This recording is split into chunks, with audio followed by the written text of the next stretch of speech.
Hello! We're trying something new. We thought we'd get the good doctor along to help us with this. So, I spoke to you about this a little bit of what I wanted to do, Doc. How are you, anyway, first of all? Good. I am good. Good time to be me. How about you? Yeah, not too bad at all. Looking forward to EGX coming up, so that should be quite good fun. But the idea that I had was to do some one on one interviews with people within the VR sphere. And it was more about to get to know the kind of person rather than the VR side as well, which I don't think anyone else has really done that much. So we've kind of prepared a bunch of questions. I'm still toying with the name. I think Behind the Headset is a good name because that's what everyone is. And it goes from there. But I don't know, we'll have to see. So I think this is sort of, I think we might do this one, release it as a pilot, see what people think, and if we want to do some more, we do some more. I do have a lot of other people signed up to actually do this as well, which is quite encouraging. But what we've done, we've got 3 different sections of questions that I prepared for you. I am going to say this now. If you do not want to answer any of the questions, that is fine. Okay? Okay. All right. Good to know. No, I think that's perfectly reasonable. And I don't think, because I know some people can feel a bit awkward with certain questions that are personal and that sort of thing. I've tried not to make them too personal, but I've tried to make them so we can get an insight to the actual person themselves. So, okay, why don't we then hop in and see how we get on? Okay, so let's get straight on with it. First question I have, which is probably going to be a bit difficult for you because we actually know each other quite well, is tell me something I don't know about you. It is quite.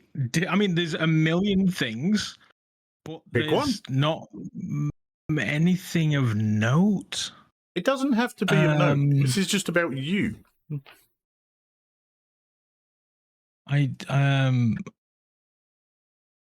I once. Wait, you may actually know that. I We'll try once it. Let's see. imitated Bart Simpson and opened my school fair, singing the Bartman. I did not know that. That's amazing. Okay, Okay, I have to ask, was it just a vocal impression or were you wearing like clothes to go with it and stuff? Was painted yellow with blue and yeah, I was literally made spiky hair out of cardboard and wrapped it around my head and painted me yellow.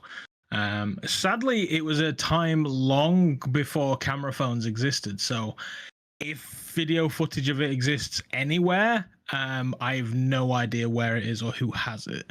That's I wish I incredible. did, because apparently my imitation of Bart Simpson was pretty spot on. Excellent. And then, puberty happened and I Okay. just forgot how to do it one day. Well, you'll be glad to know that is something I did not know about you. Okay, so you go. that's good. Okay. So going straight on from that really is kind of like when you were young, what did you want to be when you grew up? I guess I went through all of the typical, boyish, I want to be a policeman. Mm-hmm. I want to be the first time I truly thought about it. Yeah.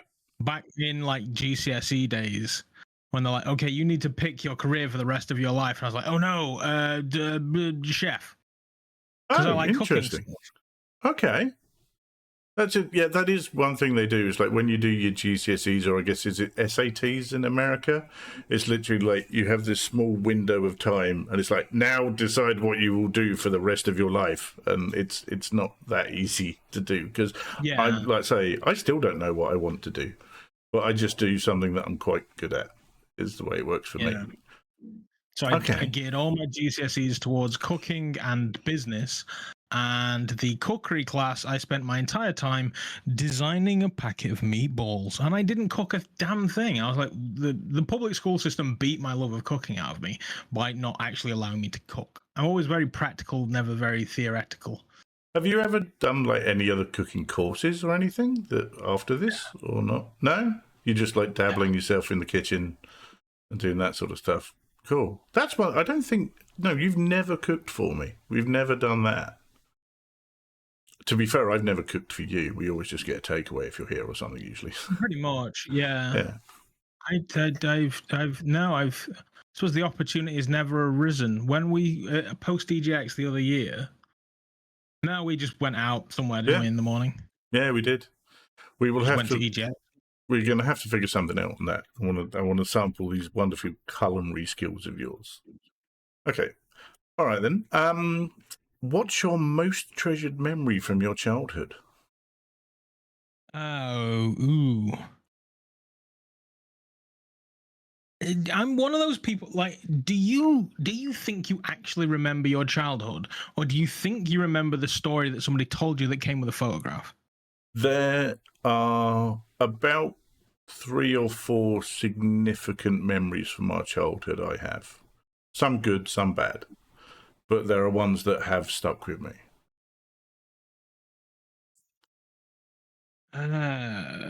Memories from childhood. You see, I have these little sort of glimpses of memories of like passing a Care Bears sticker book. Okay. So me and my next door neighbor, we used to chat like all the time. But there was like we would just be shouting over a fence. So one day my dad basically took a fence panel out, replaced it mostly with like freaking barbed wire, not the like chicken wire type stuff, but left a gap underneath. And I remember the next door neighbor gave me a Care Bears sticker book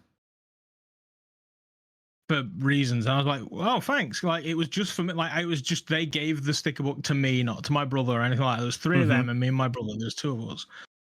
And yeah, she was like, yeah, take this sticker book. I was like, brilliant. And I did my best to try and fill this Care Bears sticker book. Don't know where it came from. Don't know why I got it. But yeah, that is a childhood memory, I guess. There's a bunch more, but they're all just kind of little weird snippets. Whether I'd say it was my most treasured is probably not accurate, but that's just the one that came to mind when you asked the question. No, that's cool. I quite like that. I quite like the sort of instant response and just see where it takes you and that sort of thing. I find that quite interesting because that kind of shows how people's mind works, I think. When you say it was a sticker book, is that like one of those Panini sticker albums you used to get and used to buy the packs of stickers that you would get, and then you'd swap them with your friends at school for ones that you didn't have, and there was always like a foil one that was worth swapping for 2 normal ones. So it's that sort of thing, yeah? That was it. I think it had glow-in-the-dark ones in it too.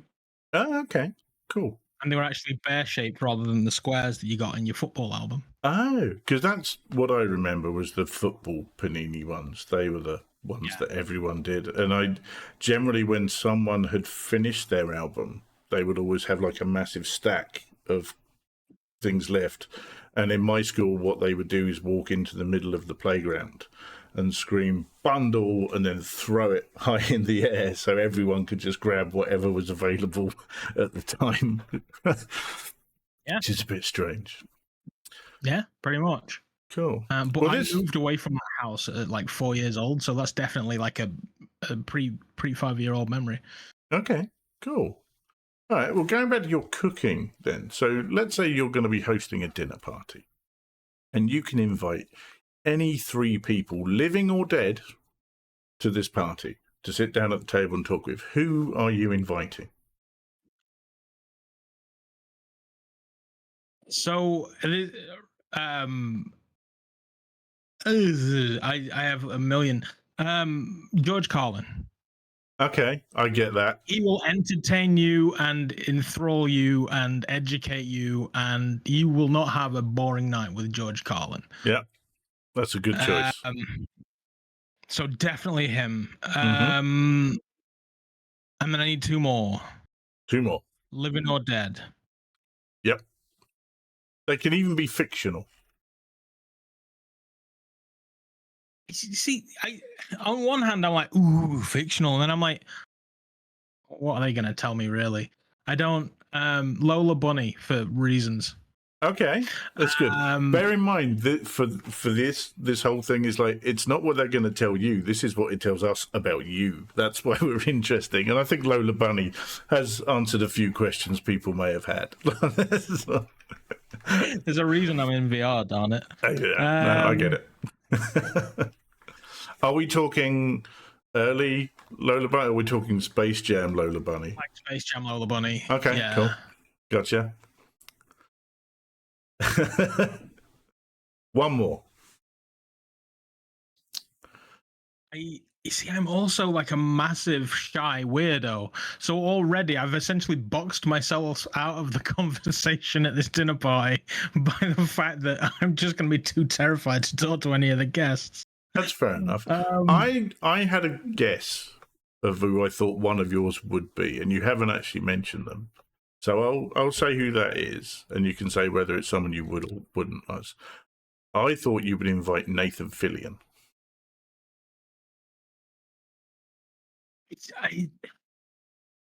that's a good shout. That is a really good shout. And I have sat and listened to him talk at great length.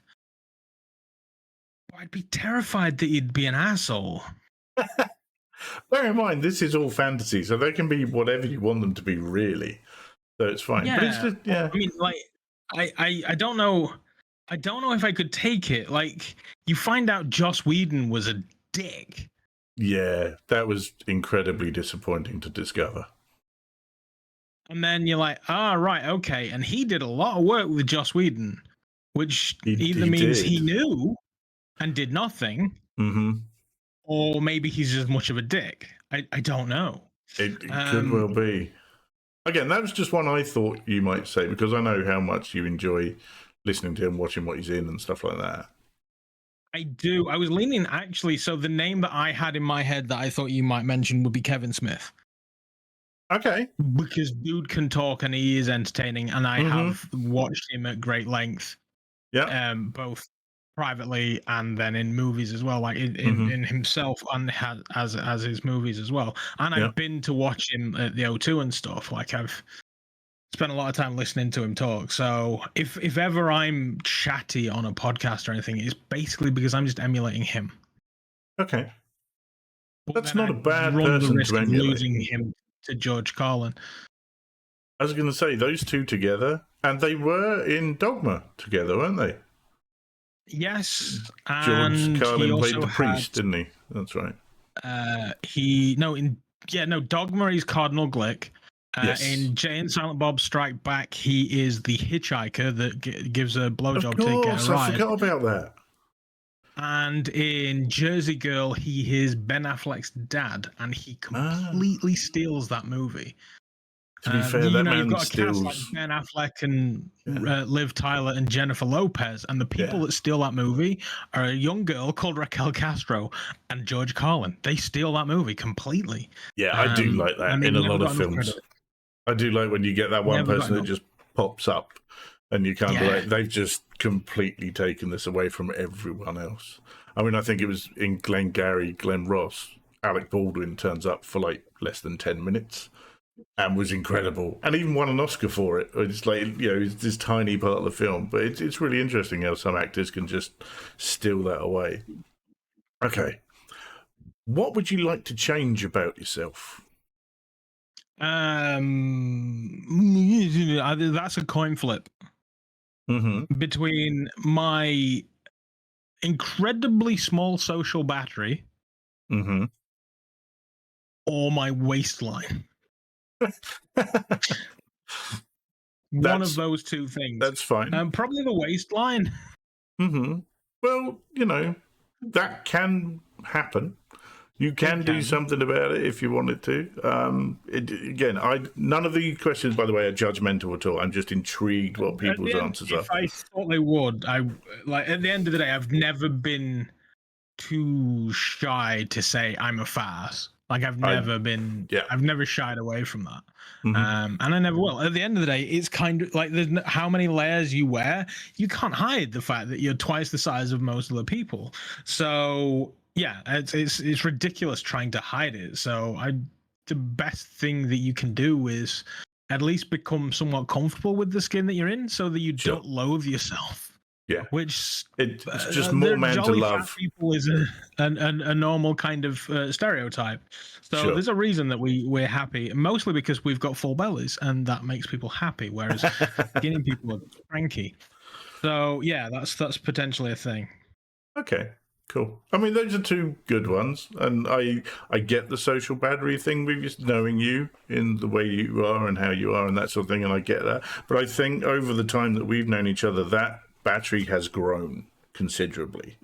I think you may differ, but I feel you've become a lot more comfortable talking with strangers and new people than when I first met you. Definitely.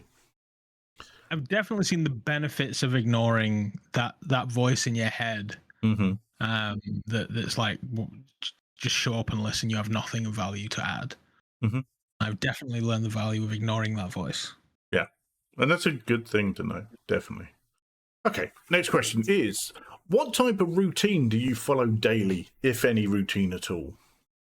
I do. So depending on the kind of day that it is, typically, well, admittedly, this routine has dramatically changed within the last 7 days. But yeah, typically I wake up. Say I start work at 8 a.m. I'll wake up at about 7:20. Go downstairs, grab breakfast, grab a high caffeinated energy drink. So what's sit usually down. breakfast? What do you normally? I frequently have 2 scoops of porridge oats with either a chocolate soy milk or basically normal milk with hot chocolate in it, like low calorie hot chocolate, and then a small scoop of peanut butter. So I have porridge, chocolate and peanut butter porridge. That's my breakfast, and then the beverage of which there are multiple brands. Mine appears to have a bunny with large ears on it. So this was one thing we discovered when we were away at MetaConnect. It's kind of like my morning drink is a coffee, isn't it? It's like I make a black coffee and that's what I drink, and then you will have some caffeinated energy drink instead. And it was kind of like these are kind of exactly the same. They're just different containers that you're getting it in. It was quite interesting to me. That was it. I never bothered. The most caffeine I used to get was from the occasional cup and or bottle of cola. That was kind of the most caffeine I would really intake. And then I blamed GT. He was shilling Sneak. And I was like, do you know what? I've always thought about this stuff. And when I was at my thinnest, yeah, there you go. When I was at my thinnest, I was basically working and I would have a bottle of Lucasade Energy every day. And for whatever reason, I equated that to giving me the energy to push past the point where I would start burning the fat away. I don't know. I did nothing else diet-wise. I don't know. But because that's an energy drink, yeah, I then equate having an energy drink to maybe increasing my metabolism, which then maybe helps me be less fat. Gotcha. Maybe it's just Lucasade, because when I was dieting for the wedding 7 years ago, my treat was Lucasade pink lemonade. Okay, I know the one you mean. I wanted a fizzy beverage. That would be what I had. And once again, whilst consuming, maybe Lucasade is the thing that I need and not an energy drink. It's interesting. But yeah, that was something else. And I got down to, was it 17? No, it can't have been 17 stone. It must have been about 19 stone. Okay. Which is definitely would be substantial for me now. So yeah, if I always sort of just equated that to the energy drinks, which is why I thought, well, okay, a bottle of Lucasade a day is going to cost me a fortune. I'll get this powdered stuff and drink that, which realistically, if Lucasade's £1 a bottle, it would actually be cheaper. But yeah, so I started drinking the Sneak drinks, and then that's just become a daily routine. But I've just recently bought the superhero flavors, and one is strawberry gummy, and the other one is blue something or other. And the strawberry one is horrible, to the point that I think that might be the thing that makes me say, oh, I don't need this in my life anymore. Okay. It's interesting you mentioned Lucasade so much, because when I was growing up, the only time a bottle of Lucasade came into the house was when someone was ill. That was what you were given to drink if you were ill, because it's got energy and it will make you feel better. So, and that was back when you had the big glass bottles and they were wrapped in like a plastic orange sort of cling film type stuff. It was weird. It was, yeah, but that's the only time we used to have Lucasade in the house when I was a kid. Very strange. Pink zero sugar lemonade Lucasade is life, dude. It's great. Okay. It's not great when it's warm. Mildly chilled is perfect, but it's sustainable when it's warm. Cool. So yeah, that's it. Then I log onto my computer, check my emails, do my day-to-day job. Mm-hmm. Fast forward 8.5 hours of my life. Finish work, potter around until dinner about 6. Mm-hmm. Take the dog out for a walk, come home, and then depending on what kind of day it is, like today is shopping day. So Okay. I'll generally either wait for the shopping, depending on when I get back from the dog. I'll either wait for the shopping, then shower, or I'll shower, then shopping. So your Once shopping's the delivered shopping is finished, rather than you going to get it. Okay. fuck spending like 3 hours of my life. Oh yeah, were you swearing in this show? Yeah, it's fine. Okay, yeah. So, yeah, I'm not spending 3 hours of my life driving to, walking around, picking up all my stuff, and driving back, and then getting home and putting it away. Screw that. It's like £3 for delivery. Let's just get them to fetch it to me. So yeah, you're happier paying for convenience than God, yes. going. Okay. Yeah, absolutely, I am. See, I am with it's one of some those things as well. There are some Yeah. things I will pay. It's like, for a good example is these headphones. So these headphones allow me to have 2 inputs, one Bluetooth and one cabled. And that was the easiest way that I could do live streaming with hearing the Quest audio and the PC audio at the same time. And I will pay for that convenience because I could not be bothered to find a load of different methods that people use, which are all fine, but it was like, I just want something quick and easy and works, and that's why I did that. Yeah. Well, I'll one up that. If you tell me for maybe £200 I can buy a set of PSVR controllers, I will. Because it means I don't have to reconnect them from the PC to the PlayStation. I'll have a PC set and a PlayStation set, and I will never have to reconnect the Bluetooth ever again. It's such an inconvenience. I have not moved them back to the PlayStation 5 since I moved them to PC. No, I'm sorry to Fast Travel Games. If you ever see this, I'm so sorry. I want to play Into the Radius. I just can't be bothered to change my controllers back. Well, maybe they could send. Oh no, because it was Into the Radius on PSVR 2, isn't it? Not Into the Radius 2, which came out around about the same time. That was a weird release schedule. It was odd. I thought I was getting 2, and I got 1, and was like, oh right. Like if it was 2, I probably would have immediately done it. Because it was 1, I was like, I played this already. Mm-hmm. So no, that's fair enough. That I get that. Okay, shopping's arrived. You put it all away. What do you do next? Come up here and try and figure out what I'm going to stream right up until 8 p.m. when I then just hit the go live button and then eventually make a choice. Mm-hmm. Where I will then stream for 2 hours. Yep.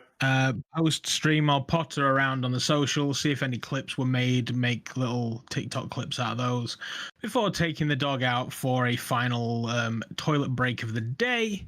Come back inside and then wait for my wife to tell me when she wants to go to bed because she gets up earlier than me, so I let her dictate that choice. Okay, so this is interesting to me. So do you both go to bed at the same time, or does one of you go before the other, or you have to go at the same time? Pretty much. It's only just purely out of like courtesy in that I don't want to wake her up when I come to bed. Because the thing is, if I go to bed and then she comes in an hour later and I wake up, my body's like, okay, you did that sleeping thing, now go do stuff.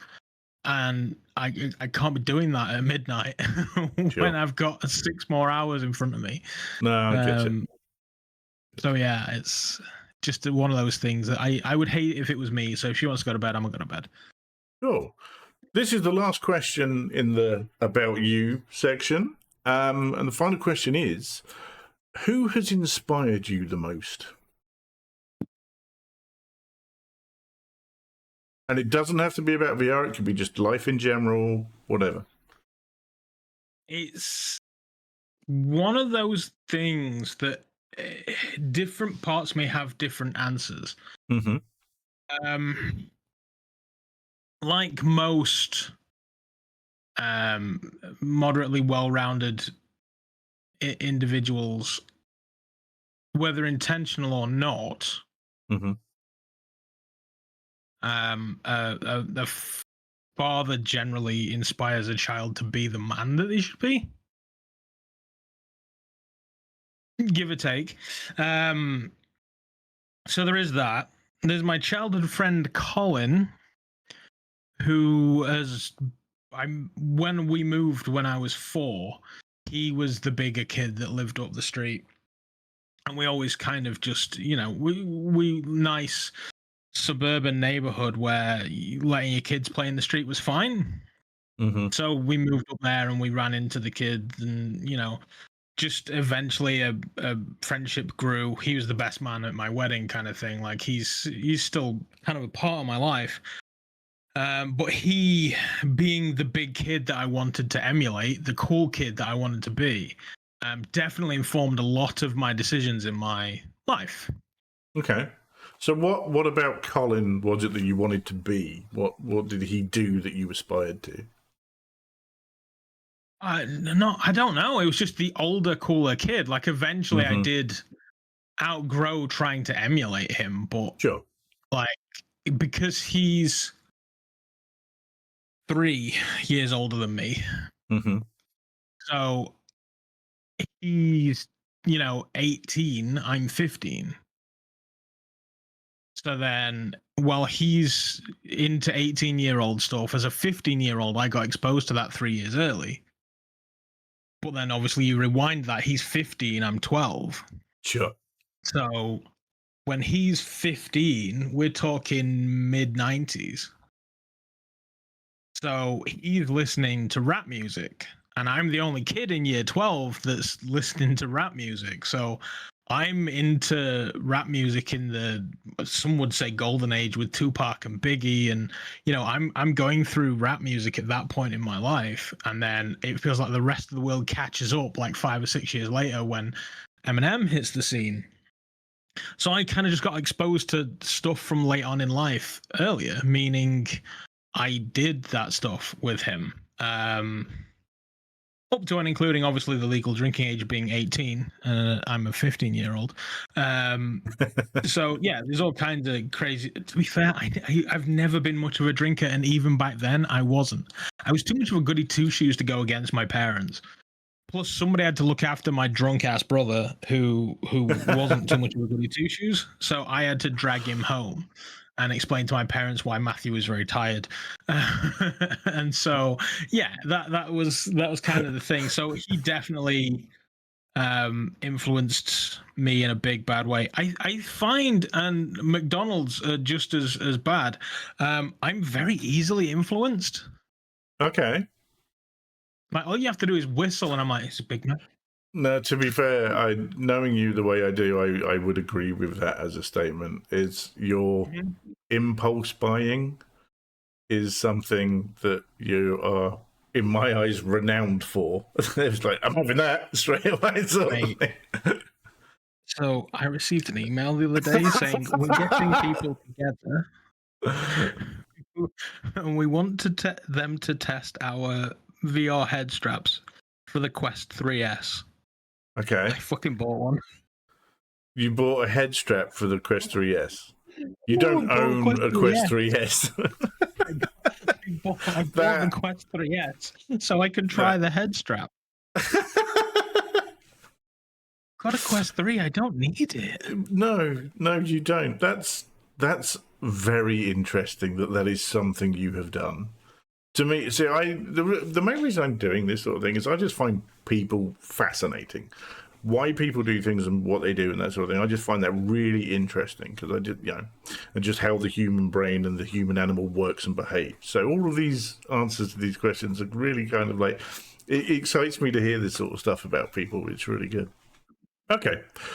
So the next section we're going to go into is actually going to be about VR and gaming because that's what everyone really knows you for. And most of the guests I'm going to go on here are going to be VR and gaming orientated. So, what was your first experience in gaming? Gaming? Yeah, gaming. Okay. I want to say, was it the Acorn Archimedes? Oh, wow. Yeah, it's that far away. No, that's Um, good. So the only place I ever saw an Acorn Archimedes was in a school. Well, my dad was the groundskeeper, so he worked for the council, and the council maintained the schools in a God knows how many mile radius. Mm-hmm. So they would go out. So the caretaker did all the stuff inside of the school, and they filled walls and fixed pipe work, I guess, or something. But the grounds, the grass cutting and things like that, that required big machinery. And why buy 60 different ride-on lawnmowers when you can just buy one and have them service everybody, sort of thing. Gotcha. So he was that guy. He would go out and maintain all of the schools, which allowed him to create a relationship with various people in various schools. And when maybe an Acorn Archimedes was going spare, it ended up in his hands. Gotcha. So what was the game then? I don't remember. I do have memories of Auf Wiedersehen Monty, but part of me thinks that might have been a Commodore. I know that was on the Commodore. It was also on like the Spectrum and the Amstrad CPC 464 or something. That's going back quite a way. That is, but that's okay. That's fair enough. See, my first, I remember my okay. So my first experience was literally in a pub and seeing a Space Invaders machine, because I grew up in the brewery trade thanks to Dad, and occasionally he would take me to work because he would drive around all the different bars and pubs and fix things in there. That's what he did, and it was usually like, "Oh, I've got to fix this. Here's 10 pence. Go and play the game." And that's how I ended up doing 10 lives back in those days. Yeah. Back then you could buy a house for that amount of money. It's crazy. Okay, so what was your first experience in VR? So in VR, it was incredibly disappointing. So my VR history, my VR story was, I was at Colin's house and he would sit there and we would watch YouTube videos, and he was watching Jacksepticeye, and he was playing on the DK1, and he was playing, I think he was Affected. Okay. He was playing. And I'm sat there and I'm like, this thing was dope. I'm going to buy one. And I'm scrolling, impulsive again. I'm scrolling through the internet trying to buy one of these Oculus DK1s. And it turned out that it was a Kickstarter that I couldn't buy one anymore. Like, it didn't exist. You couldn't just go buy it from a store. Mm-hmm. Then I learned that a Kickstarter was coming for a DK2. Right. And so I thought, I'll keep an eye on that. And then one day I checked my bank account and the Kickstarter had gone live, and I went, yeah, screw it, I'm going to do it. So I backed the Kickstarter for the DK2. Mm-hmm. And so that arrived. And because it's the DK2, it's not a product designed for, oh yeah, we've got all this, and this ready. So all I could really do was open up the Oculus environment, which at that time was a desk, a stack of cards, and a plant, and I think a computer. Okay. And then just a blue crisscross hallway. And that's all that really worked for the DK2 when I first got it. That's the only thing I could actually get to display in the headset, because everything was designed for the DK1, and it needed a new SDK, and it needed modifying to work in the DK2. Mm-hmm. So that was kind of the first thing, and I was like, man, I paid all this money, and all I can do is look at this deck of cards, but it is really good. And so I kept with it, and then, you keep watching and trying new things, and, oh yeah, this works on the DK2 now, and then you start being able to play more and more with it, and then you learn the different tweaks and faffs that you have to do. PC gaming, for those of you that have these romantic notions about PC gaming, it can be a pain in the arse, kids. But I have a theory about this as well, because when we were young and started with PC gaming stuff, you had to know how every bit of that PC worked in order to make things work and run. And nowadays, people just expect it to work and not have to put the effort back in. And I think that's one of the worst things about PC VR, whereas the Quest has kind of solved that issue, because you just turn it on and it works. I do very much see the Quest as the console of VR. It's, that's the Agree. way I look at it. Totally agree. It's the fact that it is a uniform. Well, I say it's a uniform platform. We do have a split in the Quest 2 and the Quest 3, and we're going to have the Quest 3 and the 3S, although it's only visuals. The actual computing inside is the same, isn't it? Yeah, but again, you have consoles as well, don't you? You have the PS4, then the PS4 Pro, we've got the PS5, now we've got the PS5 Pro, so you do get the same sort of iterations. It's, that's kind of what they're going for, I think. So it's because it's one unified hardware, you can code your game to run on that hardware. Yeah. Whereas PC, I can go out and I can buy a PC the same day as you, and we could share not a single component. Yeah, no, absolutely. Because there's just so many different potential combinations, and PC, they cannot account for that. Yeah, it's just infinite. It's impossible.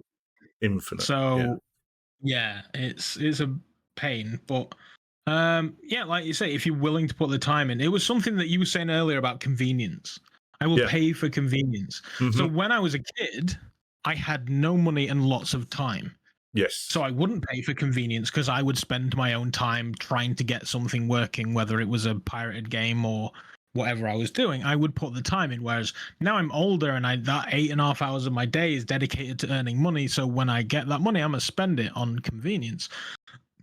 It's the same thing with PC.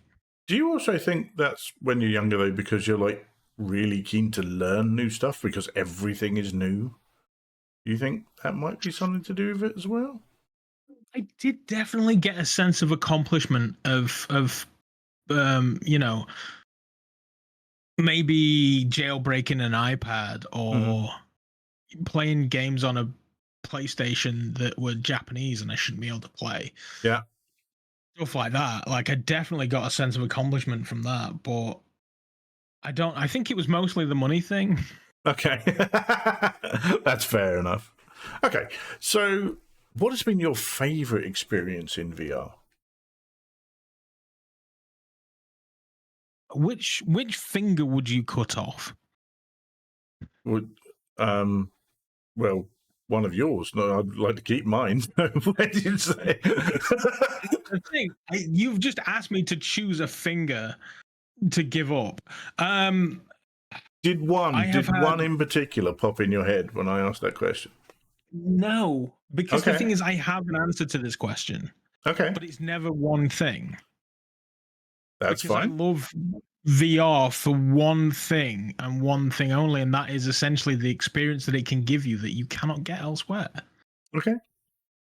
So I've had so many of those experiences that I'm like, this is, I can't, I mean, I can physically jump out of a plane, yeah, sure.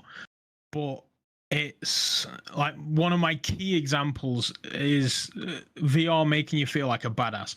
I'm not, as well as many others, I'm not overly bothered about Beat Saber. I'm not. It's fine, and I see the appeal, and I don't hate it by all accounts. They've made changes to it that have massively put me off it to the point that I never want to go back to it. Mm-hmm. But Beat Saber, when I first played that, because in my head I'd played Audio Shield in an arcade. Okay. And I was like, oh yeah, any old jackass can make a rhythm game. It's just another rhythm game. But then Oculus went down for like 20 minutes and they were very apologetic about that and threw 20 quid everybody's way. And so I used that to buy Beat Saber. Okay. I thought, well, everybody's playing it, everybody's happy with it, so I'll buy Beat Saber with this money. So I got it for free, basically. And I played it and I was like, oh, people aren't buying a rhythm game. I feel like a fucking Jedi right now. Yeah. This is awesome. Playing $100 bills for the first time. And I was like, no, it wasn't. It was the Living Legend. I was like, wow. Yeah. The music is very special. And what I'm doing right now is brilliant. I love this. And then Escape, obviously, being the tentpole song. Yeah. I do feel that like if it didn't have those tracks to begin with, it probably wouldn't have done as well. But I think the first set of tracks it had was just sublime to fit with the actual medium. Yeah, they were. I mean, I've seen, when there was people who saw like early shots of GTA 6 and then the gaming community came to the rescue. It was just like, yeah, that looks like that now, but this game looked like this in the early days as well. Yeah. And look at what it looks like now. Ignore that footage. And I'm pretty sure I saw the Beat Saber. This is what this used to look like, and I'm like, if that made it out into the public, nobody would play that ever. It was terrible. There's like all the pre-alpha builds of just where they're testing everything out. Yeah. That's it. But a lot of people don't understand what it is to build a game, and they don't understand where you start with those bare bones components that you're going to flesh out later with textures and lighting and color and design and that sort of thing. A lot of it is just like a couple of square blocks to start. Okay, does this work in practicality? And then how can we flesh it out from there? So I completely you make something work, and then you make it look pretty. Pretty comes last. Yeah, pretty much. Optimize later.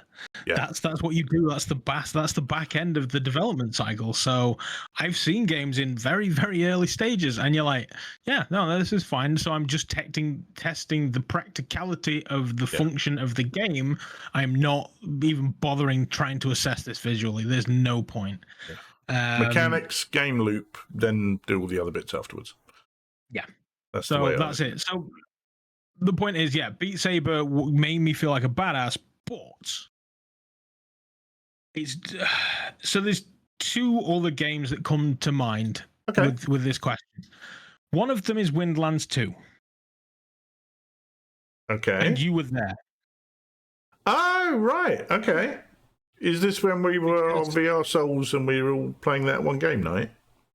Yeah, because I'd played Windlands 2. Mm-hmm. And I'd had a great time with it. I've always loved Windlands 2. Mm-hmm. But it was that one VR Souls game night where I'd played. So, and anybody who does any sort of content creation, eventually you'll figure out that you'll probably end up playing the first hour of a game, and then that'll sit on a shelf for you. Oh, I like that. I'll play that later.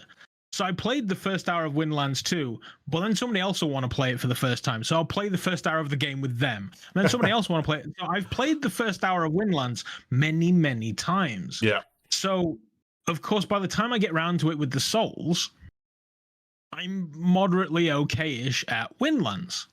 And so we get to the first boss. And so those of you that don't know, the first boss of Windlands is like a gigantic spider mech thing. It's got like 8 legs and a body that sticks up, and it shoots lasers at you, and it electrifies the floor and takes out different bits and bobs. And Windlands, you basically are swinging with grappling hooks from sort of tree to tree on an area with no floor, and then you are shooting things with a bow and arrow. So we're playing, and naturally, because we're all sadomasochists, we have it on the hardest possible setting.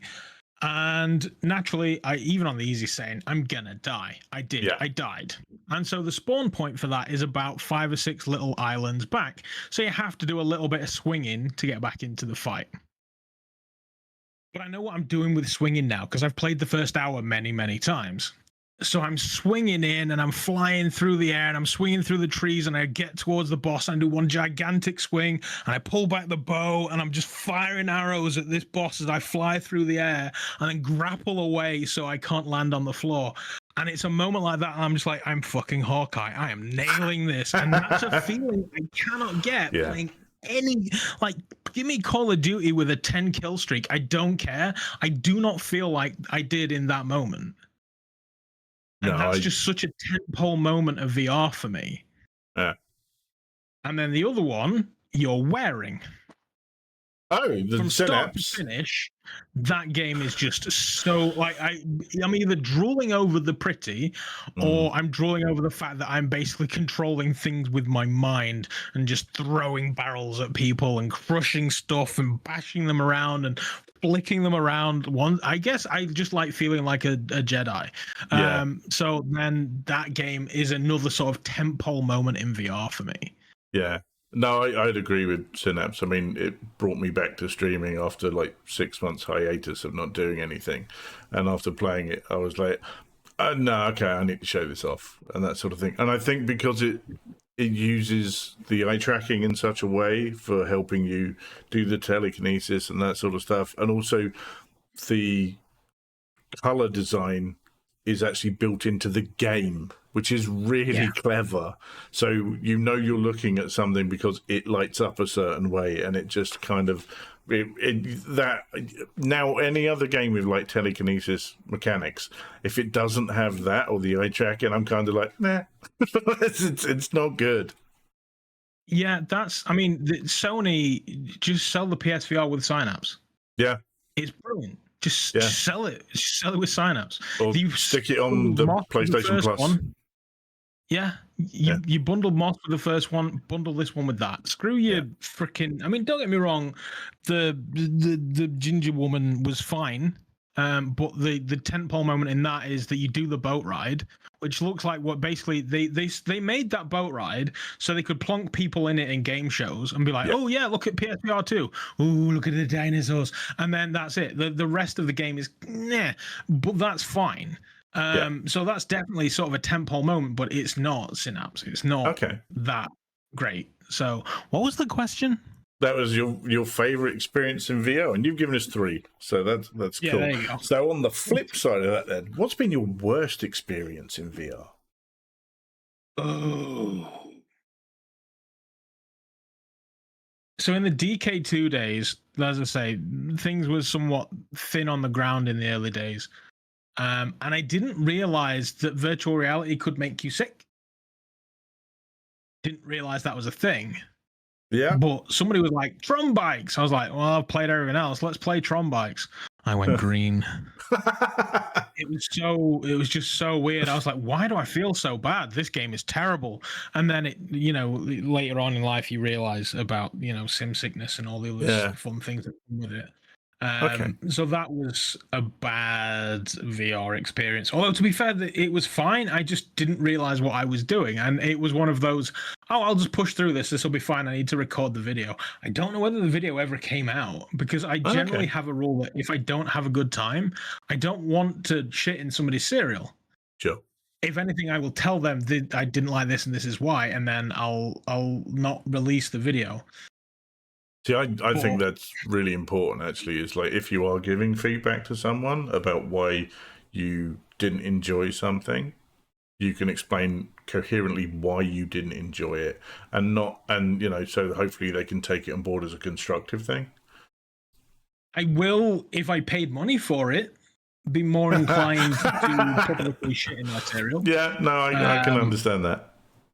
But if somebody's giving it me for free, I will record the video, throw it back to them and say, this is what happened. Do you want this in the public?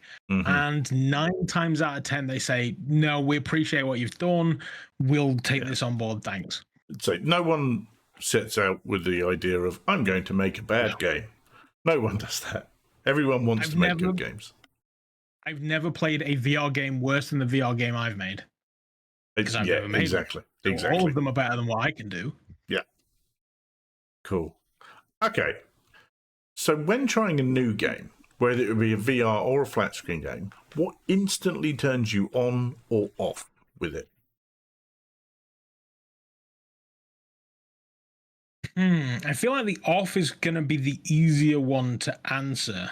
Okay. Because it's usually something along the lines of either a control feature that I just cannot, like, it doesn't feel very intuitive, or just a sort of a feature that I'm just like, I cannot do this. What was the one that I noped out of? Just out of sheer hatred and anger. I did properly rage quit a game.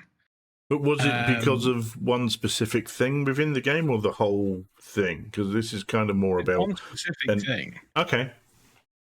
So, well, for example, I played a lot of the knifey robot-y game. Fuck. Budget cuts. Yes. Okay. Played budget cuts, but that job that game has one job. Yeah. You are throwing things, preferably knives. Gotcha. At things. And the moment you get knives is the moment I'm just like, wow, this game sucks. Yeah. Because throwing things in HTC and throwing things in Oculus, they're done different ways. And so when they program a thing, because let's face it, in the early days, in the war of the headsets, HTC won. They were reasonably priced and they were the best option. Yeah.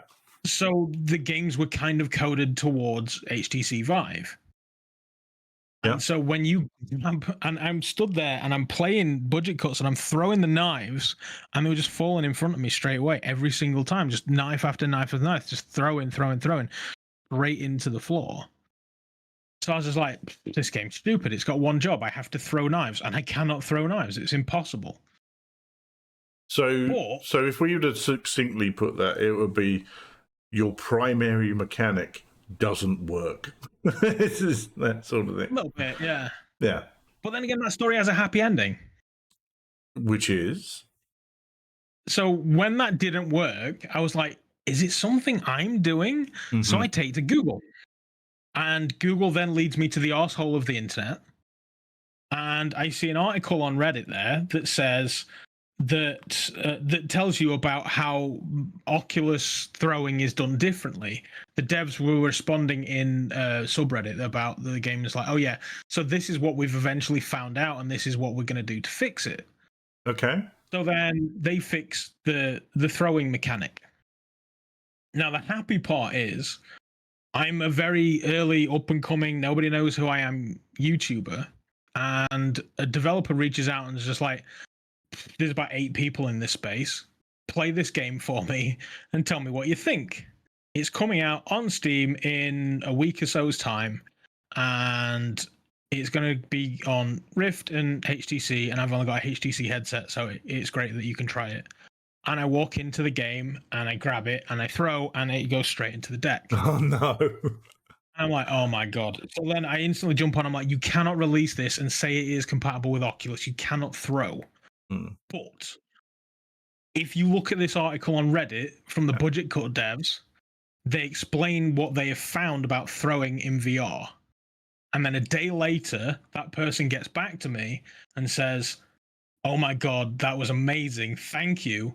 They released a new build. They got it ready for release on time. And they've basically said, you get every single game I ever make for the rest of my days. Oh, nice. That's a lovely story.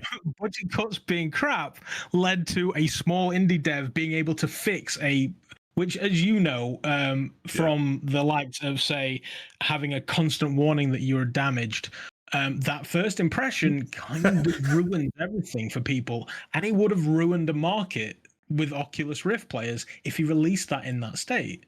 Yes. So, yeah, I managed to sort of help out a dev potentially dodge a catastrophe. Mm-hmm. So, I don't know. I can't be mad at it anymore. Well, that might actually be the answer to my next question then. So the next question is, what has been your proudest achievement during your VR journey?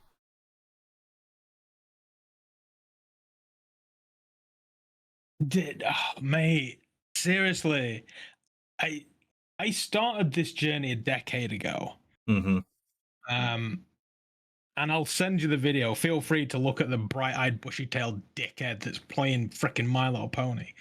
Yeah, I started this journey a decade ago, and if you tell that idiot that, where do you start?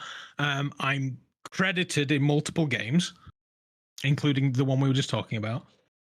I'm a voice in a video game that's published by Atari. Like, oh my God. I never would have dreamed of that. MetaConnect, surrounded by people. Just a tentpole moment for me. And then EGX. Yeah. Like, it's so many things. Just being a dickhead in a bedroom, I never dreamed would have happened. But yeah, so I'm torn between Pixel Ripped and the VR showcase. Okay. So I can understand that. No, that's fine. That's different reasons. They're the two things that you're most proud of in your VR journey. Then that's perfect. So being a voice on the end of a phone in Pixel Ripped, and being on stage with yours truly, presenting the one section of the VR Spotlight, which is at EGX. Yeah. So yeah, that's good. Cool. All right, that's all of the VR and gaming questions. Now, this next section is actually it's a group of questions that were created by a French journalist called Bernard Pivot, and they were used in a TV show a long time ago called Inside the Actor Studio. They're very short questions, very quick answers, so it shouldn't take too much to do. So it's like, we'll go for that. There's 10 of them. Right. We'll be good. Okay. Right. Are we ready? I'm just gonna like quick fire answers. Like I'm not gonna put too much thought into your it. camera's decided to look at something else. There we are. It's all right. It just moved all the way up and then all the way down again. No, that's cool. Okay. What is your favourite word? Wank spangle. Cool. What is your least favourite word? Payment. What turns you on creatively, spiritually, or emotionally? Food. What turns you off?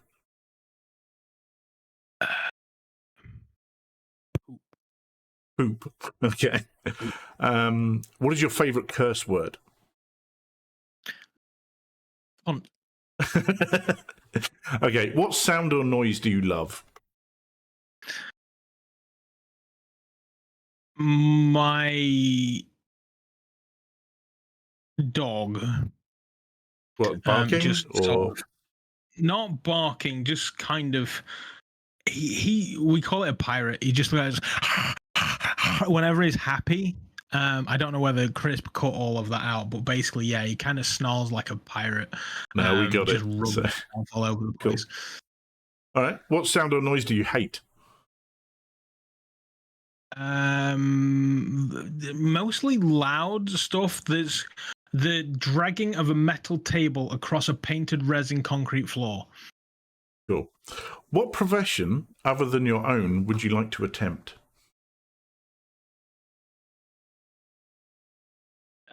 Game dev. Cool. What profession other than your own would you not like to do?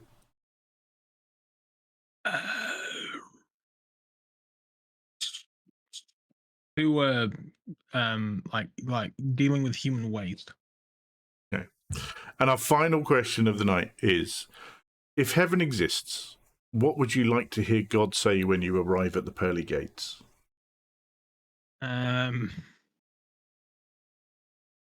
Probably thank fuck you're here. Finally, some decent conversation. Excellent. Cool. Well, there you go, Doc. That has been all the questions for Behind the Headset. Thank you very much for coming along. I hope none of them were too personal or you felt uncomfortable with any of those. That was never my intention. But as always, it's wonderful to talk to you. I always like hanging out. What did you think? Did you enjoy yourself? It's been fantastic. Yeah, it's been great talking. When we would, for those of you that don't know, we used to have a podcast with two other people. And on the VR Souls, I always wanted, whilst it was a VR podcast, and I knew that, I liked when we went off on little weird tangents. Yeah, I did as well. Absolutely a format to allow me to bugger off on a tangent. Yeah. I like going that way. So yeah, no, this has been awesome, dude. I cannot wait to see more of this. Like, it's been great being on it, but I can't wait to be a viewer. Because I know that I appreciate that. With many great people that are going to give such great answers to these questions. So I do have a few others lined up. Some of our friends have been kind enough to say, yeah, we'd love to come on. The idea is everyone gets the same questions. So my plan is to not release this into the wild until I've got like 10 in the bag, and then do one every 10 weeks, because then no one can watch it and know what the questions are. Would the second season then change the questions? Possibly. I think that's an idea. Cool. I can't wait for this, man. Yeah, cool. But no, seriously, man, thank you very much for coming up on round one. And we'll tell people where they can find you, what they can do, how they can interact. You can interact with me on Twitter at Dr. Dr. _Oculus, like the headset. You can find me Dr. Oculus VR on Twitch most nights, as mentioned, at 8 p.m. in the UK. And there is also a Dr. Oculus VR YouTube, which is steadily making a comeback. I've uploaded a video to it yesterday, only for them to be like, yeah, it's processing for the last 24 hours. So that's going to be interesting. But yeah, that's kind of the most place you can find me. I chucked the tiniest little snippet up on TikTok just to see what that's like, which is ridiculous, by the way. You should totally get on that. Probably not on my questions because the answers are like 20 minutes long, but yeah, other people will get you great content for TikTok. I'm Cool. Dr._Oculus on there too. Good. So all those links will be in the description below. Thank you very much for watching. Please leave us a comment if you've enjoyed this. If you haven't enjoyed this, leave us a comment. If there's anyone who you'd like to come on, put that in the comments as well, and we'll see if we can reach out and go. And if you want to be on here, get in touch. Let's see what we can do. But again, Doc, thank you very much for coming. Really appreciate it. I'm glad you enjoyed yourself. And hopefully you can see the next one when it comes out. Awesome. Thanks, man. No problem. Right. Let's say goodbye. Bye.